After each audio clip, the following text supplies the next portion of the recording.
তালহা ভাইও এখন এনিমি মারার পরে এই ডায়লগটা মারে না যে আমি সিজন 2 প্রো প্লেয়ার। 12 লল গেমারও এখন আগের মতন ইমোশনাল ভিডিওগুলো আপলোড করে না। ইটস কাব্য এখন আর কোনো লাইভ স্ট্রিমারের সাথে নো প্র্যাঙ্ক করে না। হাসির রাজা পরোরবেল আর বটলা নাইদও এখন আগের মতন একসাথে ফানি ভিডিও আপলোড করে না।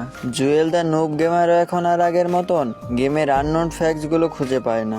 গেম ছেড়ে চলে গেছেন বাংলাদেশের ওল্ড লেজেন্ড নাইম আলম। জান্নাত গেমিংও এখন আর আগের মতন লাইভ স্ট্রিম করে না। রোস্টেড গেমিংও এখন আর যার আপুর সাথে প্র্যাঙ্ক ভিডিও করে না। ইন্ডিয়ার সেই ছোট ছোট বাচ্চারা এখন আর গ্রুপে এসে বলে না যে ভাই মুঝে ডিজাল গিফট কর দো। এখন আর কেউ একটা কাস্টমারের জন্য 7 দিন ওয়েট করে না। কেউ এখন আর রাত জেগে গিল্ডের গ্লোরি গুলো ফুল করে না। কেন জানি না দিন দিন গেমটা আমাদের থেকে দূরে সরে যাচ্ছে। কোনো একদিন হয়তো আমিও গেমটাকে ছেড়ে দেব। মিস করব গেমের ভিতরে থাকা সেই ফ্রেন্ডদের যাদের সাথে রাত 2টা পর্যন্ত গেমটা খেলতাম।